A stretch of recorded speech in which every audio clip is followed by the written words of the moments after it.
Good evening, everyone, and welcome to day 11 of the 12 days of manifestation. I'm going to talk about blocks, boo-boos, and hiccups that can occur when you are attempting to manifest. And yes, we have a little bit of a guest tonight. Mulan is temporarily going to join us, but Anthony is definitely going to join us. So as I've been saying all along, well, let me just start. Anthony, go ahead and introduce yourself. I don't know how much of an introduction you need, but introduce yourself and then let me start the introduction to what we're going to talk about. Hello there, I'm Anthony Arnone. I'm the owner of Ruby's Healing Crystals, a local shop in Boca Raton. We specialize in over 200 varieties of high quality crystals and jewelry, and our main goal is just to make sure all of our customers are satisfied and have very high quality stuff. So we've been doing this for about 3 years now, and just going on the journey and meeting lots of awesome new people like Kristen and doing things like this. Well, I can stop and crystals. If you don't know Ruby's Healing Crystals, then please definitely follow him on Wednesday night when he does his lives, or go to some of the locations that he visits, because his store is just absolute magic in and of itself. So tonight, as we talk about various blocks that can alter your opportunity to manifest, I want to just start by saying, I've been saying it throughout the 11 nights so far, that if we are manifesting, then we must also be healing. And the simple reason why is, if it's not already in our life, manifesting it is already in our life. Something inside us is not ready for it, or is blocking it, or is skewing its presence, and so we want to ask what's stopping it from just being here, right? There's some things you're not trying to manifest because they're already here. There are other things you are manifesting. There's nothing really blocking it. And there are other things you are trying to manifest. So we want to get the try out. And so tonight we're going to talk about a couple of those things that can alter the success of what you wish to create. So, Anthony, any thoughts? Well, it's a good topic for me because I've been sort of in between figuring out a good way to put myself in the right mind state to manifest what I want, and I'm kind of in an in-between right now. I see things starting to take hold and starting to look on the bright side, but at the same time, not all the way in the best state to really manifest everything yet. I think I'm still working out some kinks in my daily life and trying to figure out a more structured path to success. So it's a good discussion for me. It's going to be beneficial to me either way, just to expand on it, because I am really in this kind of in the middle stage of, like, I'm coming up on a real breakthrough, but it's not there yet. You know what I mean? Yes. Yes. And you can feel it, like inside. You can feel like you're coming up on that gateway, but you're not quite walking through, and Yeah. it's stopping me from just walking through that gateway and embracing that dream, that manifestation of what I wish for. So there are, the most common three are doubt, denial, hope. So, when we say, like, just, I want to give you some simple things, everybody, to listen for. If we say, everybody knows I want to put a second story on my house. That word want carries doubt, right? Gosh, I really hope I can get a second story on my house. Hope carries doubt, right? So we want to listen for those little cute, don't change those words, please, please, please. Let them flow, because they're showing you what's going on beyond your consciousness, right? Those words are naturally spoken when there is a doubt hidden behind. And we want to know what those doubts are so that we can move beyond them, so we can transcend them. And perfect, Anthony, thank you. So that those little words are critically important when you're manifesting. The word hope, when it's true spirit, I'm talking about hope that we use in everyday living. Gosh, I really hope. I hope they're going to be good. I hope it's going to be good. All of that carries doubt. Like, if you're hoping in that way, you're doubting. Mm-hmm. Your doubt becomes really, really, really an important piece of the equation, because it brings behind it some of these really, really, really old beliefs that are counterproductive to what you wish to experience in this life. And you can experience anything you wish to experience in this life, but its purpose before entering, you made it have an experience, and you have to get past its limitations, if that makes sense, right? So if I came in here to experience poverty, and I get to a place in this life where, okay, I get that I'm here to experience poverty, but I don't want it anymore. Your free will can transcend that purpose, so to speak. But you have to really understand what all the beliefs and all of the history are that set that stage. So when manifesting, we have to understand we are also healing. And if we think they're two separate things, you're going to find more struggle in your manifestation than you wish to. And it's just life speaking to us, really. That's really the bottom line. So, well, think about your own self, Anthony, with what you're going through right now. I used myself as an example a couple nights ago. When I was manifesting years ago, I started a business that failed. And it was a little before its time in a lot of ways. And I took a serious financial blow. It was devastating. And had I not had my paid off, I probably would have lost it. And by the grace of God, I didn't lose my home. And then, I would manifest, and I thought I was manifesting and manifesting money, and it wasn't going anywhere. And so it took me a while to stop that push out of the desperation to have money because of my fear of not having it. And I had to not only put that together, but then I had to open up all of the old beliefs that had been a part of my life from the get-go. So as I looked at all of that back then, I truly was able to embrace what was going against my dream, right? What was holding me back? What was creating the block in that case? And it was very, very, very slow going because there were so many parts hidden in the background.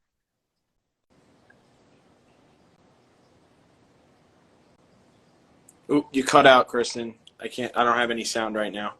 Oh. And then you just cut right back in right there. Now? Yeah. It's been going like slightly in and out. I could still get all the sentences, but I have been having a slight in and out issue with you. I don't know if I'm in the same boat. Is anybody else having that problem? Can you give me a thumbs up or down if you're having a problem? A thumbs down. Now you're coming in clear. Okay, good. Yeah. So, yeah, let me know if I'm not.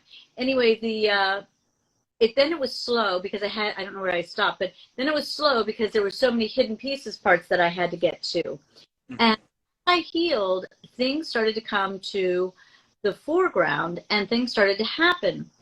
And really what I found was the core thought process. It's not the core issue for me, but we all of the only way we can think we don't have is to accept that we've stepped out of that flow and into lack. There is no such thing as lack in abundance. And abundance is everything. It's not just prosperity. It's everything. Love. It's wealth. It's safety. It's trust. It's surrender. It's everything. Everything is abundance. Mm-hmm. Mm-hmm. Not to know that, not believe it, to know it in our gut is because we're stepping one foot in lack and one foot in abundance. And we have to really start to ask, what's the foot that's in lack and what is it out, right? And so look at that. We want to start to ask ourselves, okay, where did I learn about these pieces of lack? And I found that simplicity really got me going. So I have to put it down. Really got me processing in a different way because mm-hmm. I want to be in a state of lack. I wanted to be in the flow of abundance, but I kept stepping out. I wanted to know why. And I kept falling into that why, until the answer started to come to the foreground. Yeah. and I think I'm in the same boat. I think I have one foot in each step. I think a lot of it has to do with, for me anyway, I find myself, I have to focus a lot on social media. It's like part of my entire living, just posting and posting and posting. And, I think it sometimes separates me from real life. And I think that's one of my main problems, is that I'm so focused on likes, on seeing how many people view my stuff, and seeing, making sure that I'm posting and selling. And, it takes away from, doing the things that will actually get me to where my mind is ready to receive the abundance, and ready to attract it. I remember the last time we spoke, you were a bit shocked that I only really touch the earth once a week with my bare feet, and that's part of the reason too, is I'm just sucked into this realm of post, post, post, buy, buy, buy, sell, sell, sell, promote, promote, promote, spend, make, and you have to take a step out of that too. Well, you start with the question, right? So that's a beautiful comment. So let's just let everybody see where we start. Start with where you are in the present, and you just described it beautifully. Now, you can see that there's a desperation. Okay, I gotta do this, I gotta do that, and you're not able to breathe into. So just allow yourself to ask, and you don't have to do this in front of everyone. Just allow yourself to ask why it's so important to you. There's like I always call it a sense of desperation when we want, there's something going on. What is that about? And what are you trying to get to? You may run into things like, I want to be good enough. I want to be comfortable. I want to be successful. I want my parents to see I can do this. I want the world to see I can do this. I want to see I can do this. Who knows? But whatever it is, those are the things you want to ask yourself. Just allow yourself to just kind of free fall, if you will, into the experience. Don't step out of the present. Don't judge it. Just accept it, and then let yourself feel why it's so important. What all of those pieces is so important. And you want to realize also that for all of you out there, when you start to ask these kinds of questions, to stop wanting to be successful in what you do. It's just that urgency, or that intense focus is different. It's gone. It's gone right now. It opens up in a different kind of way. So things are so much more fun, right? They're much more about really experiencing the moment, and experiencing each step of the success, and celebrating each little bitty step of the way, right? Mm-hmm. Instead of waiting and waiting and doing and doing.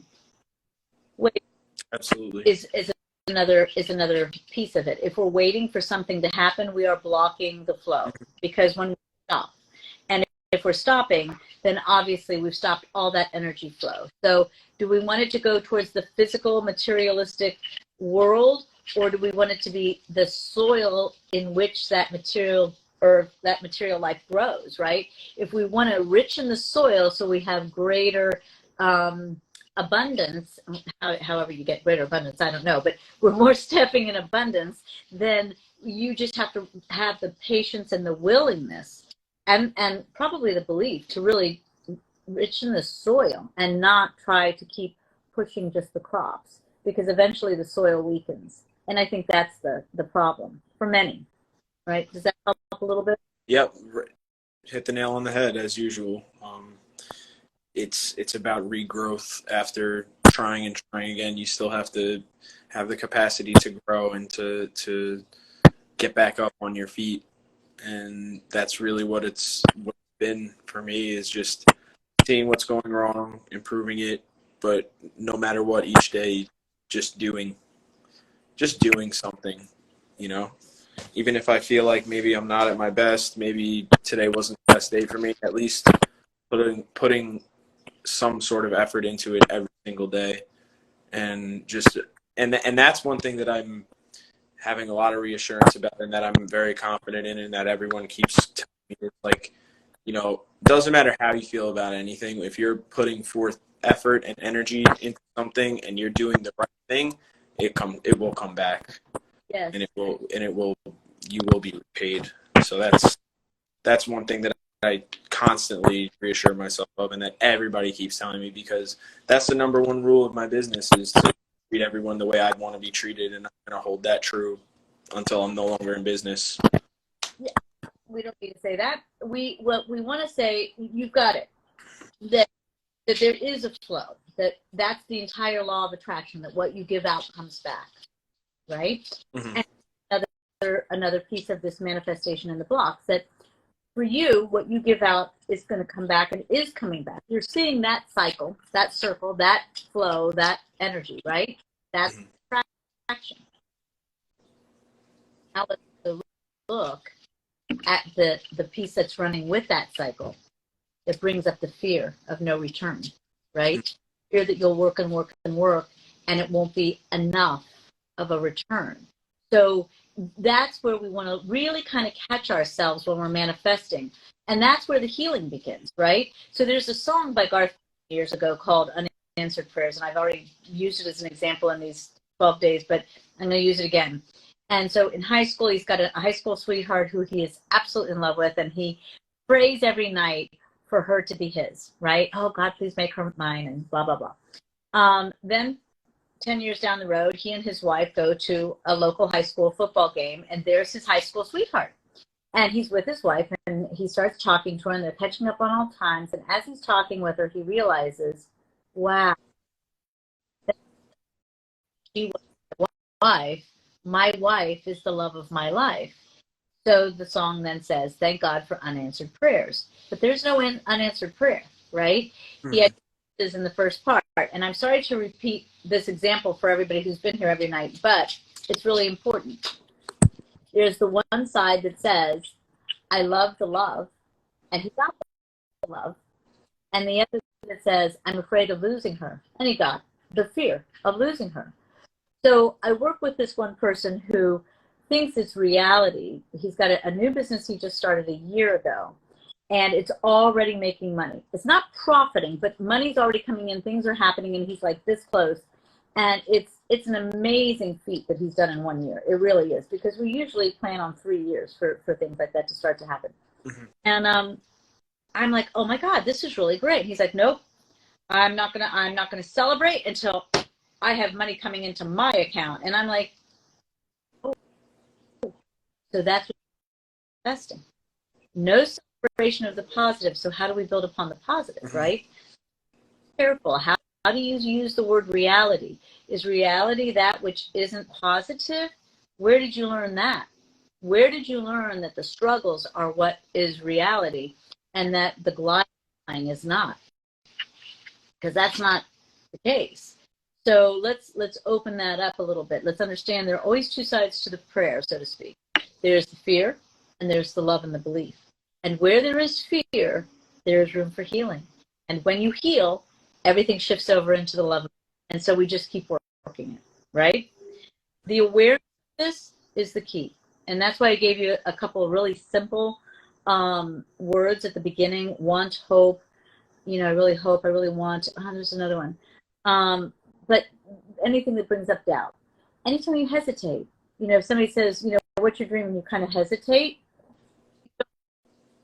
you're feeling something inside. Ask what the hesitation was, right? So those are all really important. Awareness is your biggest first step. It is great. Just being aware of what's going on, because then the doors can open. When you're not aware, those doors to the healing process can't open. So you want to do that. And there's a lot of people who are going to say you can just shift it away. You know, just shift. And in some cases, you'll be able to do that. I'm not going to say you can't. You'll get to a place where you literally do that. But at the beginning, when you're finding that there's some sluggishness in your manifestation, try to, it's not, see, I don't even want to say try there. If there's some sluggishness in your manipulation, in your manifestation, then allow yourself to embrace what might be there. Do your best just to ask and feel into it, because something is slowing down the magic, and it's out there. I can promise you that, right? Yeah. And I feel like that's another reason why, you know, even over the last 3 years, I still have never truly gotten into a ritualistic routine with the crystals, because I think that I need to be doing rituals with myself. I think the power comes from within.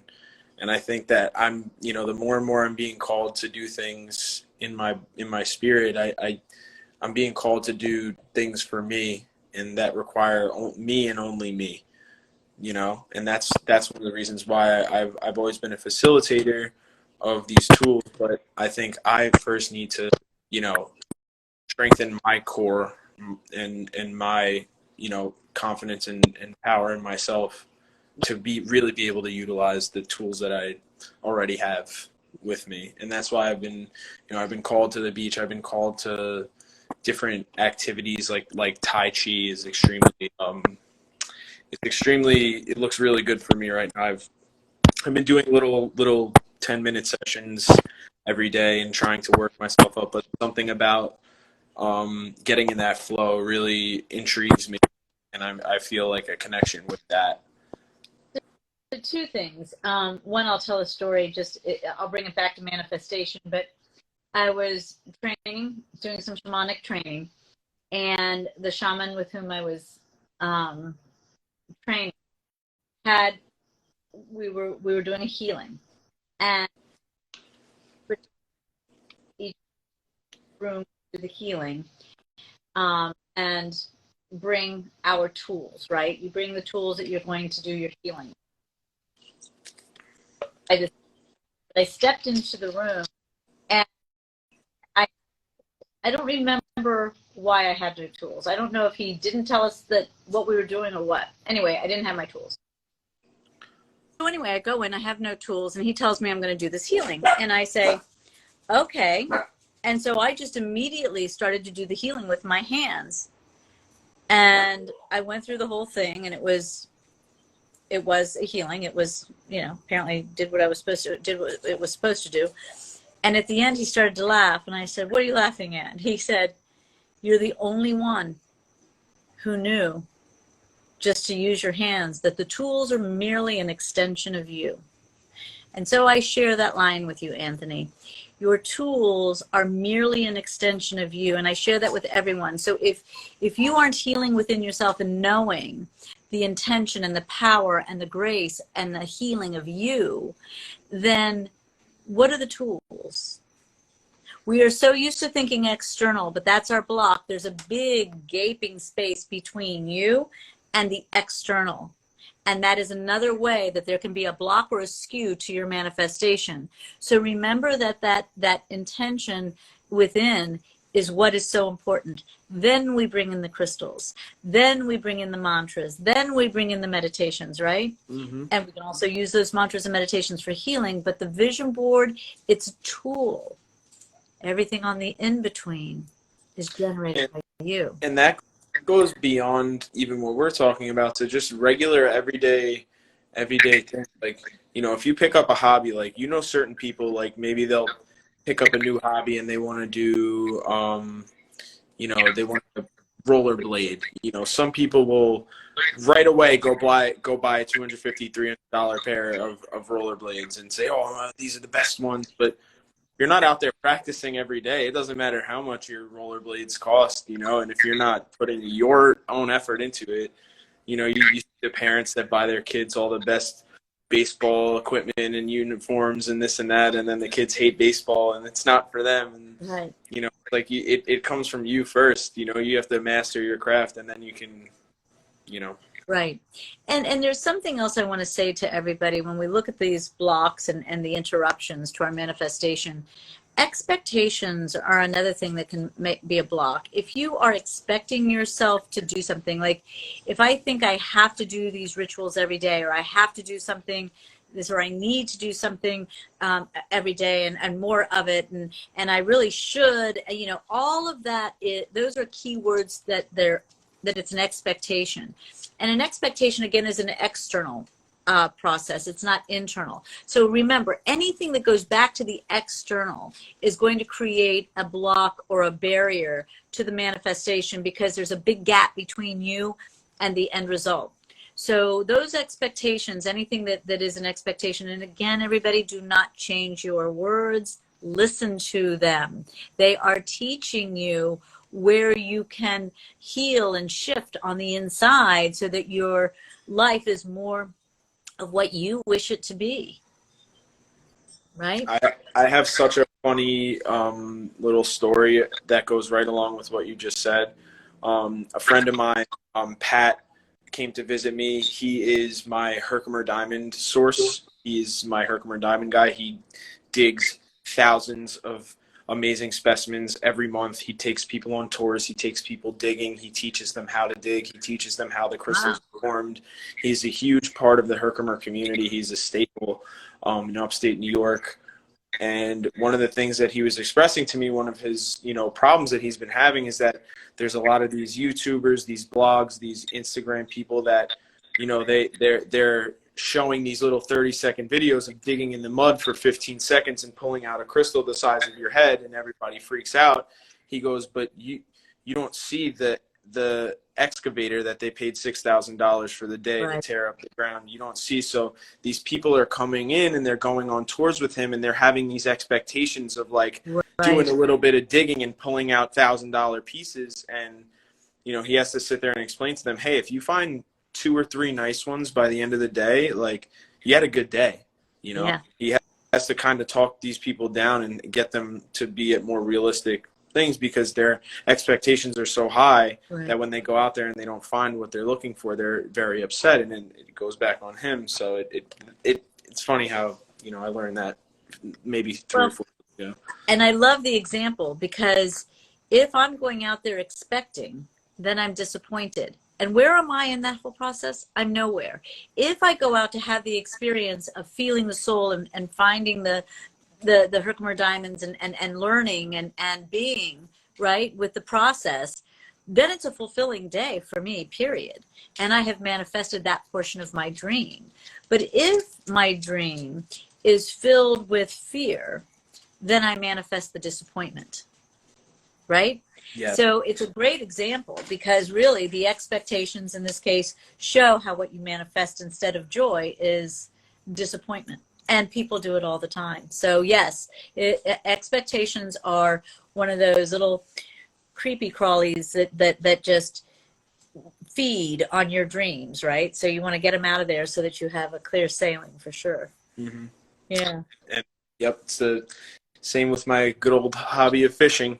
Can't go out there with any expectations whatsoever. Nope. You just got to go out there to have a good time. Yeah. Every time you don't care, that's when you catch the big ones. When you're trying to get dinner and you want to put food on the plate and that's your goal, It doesn't ever work out that way. Well, and again, you can feel the difference in your energy. One is you're opening to the experience, and the other is, I got it. And you close down, a denser energy. And of course, that denser energy is going to manifest the dense, which is the fear, which is the absence. Okay, here we are again, right?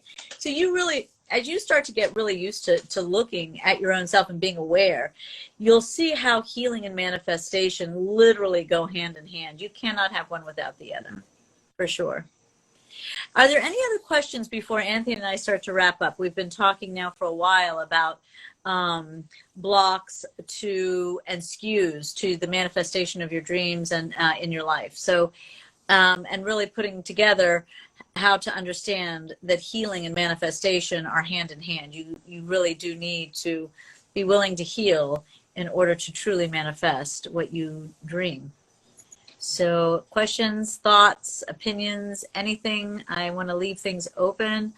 Tomorrow night is day 12 of our 12 days of manifestation. So Anthony and I will be back. It's about the power and intention within. And so we'll really be pulling all of this together in a really fun way tomorrow night. So again, for today, we looked at doubts.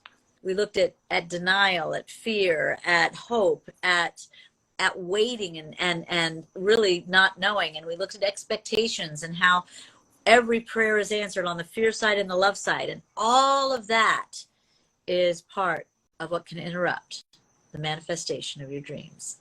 So with that, I want to thank each and every one of you for joining us. I really enjoyed tonight, and I enjoy doing this for all of you. Thank you, Anthony. I love sharing time with you like this. I think it's so much. It's always So a pleasure. it is. And I have a couple quick announcements. Tomorrow we are doing our third eye chakra crystals live sale. We've been going up the chakra board for the last 6-7 weeks now. So we're at the third eye chakra now. It'll be tomorrow 7:30 p.m. So that'll be shortly after our live. And also on the topic of Herkimer diamonds, when I did see my friend Pat, even though I absolutely promised myself I was not going to buy a single thing from him because I have 100 million Herkimer diamonds. Oh, I know where this is going. He came in with a briefcase full of ones the size of my fist. So now I have a few extra ones. So we have some new stock. Oh, I'm running in tomorrow. Oh yeah, you need to see these there. Yeah, I'm gonna run in tomorrow for sure. I'll be They there. are incredible. I will be there for sure. Fantastic. So yeah, that's it. Thank you so much, Kristen, as always, for having me. And it's always a pleasure, and I'm looking forward to tomorrow. I am too. And if anybody wants to DM me your email address, we will send you a small mantra book to help you write mantras to help with your manifestation of your dreams at this time. And remember that Wednesday I will be talking with all of you just about using the winter solstice, because Wednesday is the winter solstice. So I really want everybody to know how to step into it. So thank you all so very much for joining us. Let's keep our prayers up with Hallie joining us tomorrow night, and we will see everybody very soon. And until next time, may the magic be yours. Thank you. Bye-bye. Bye, guys.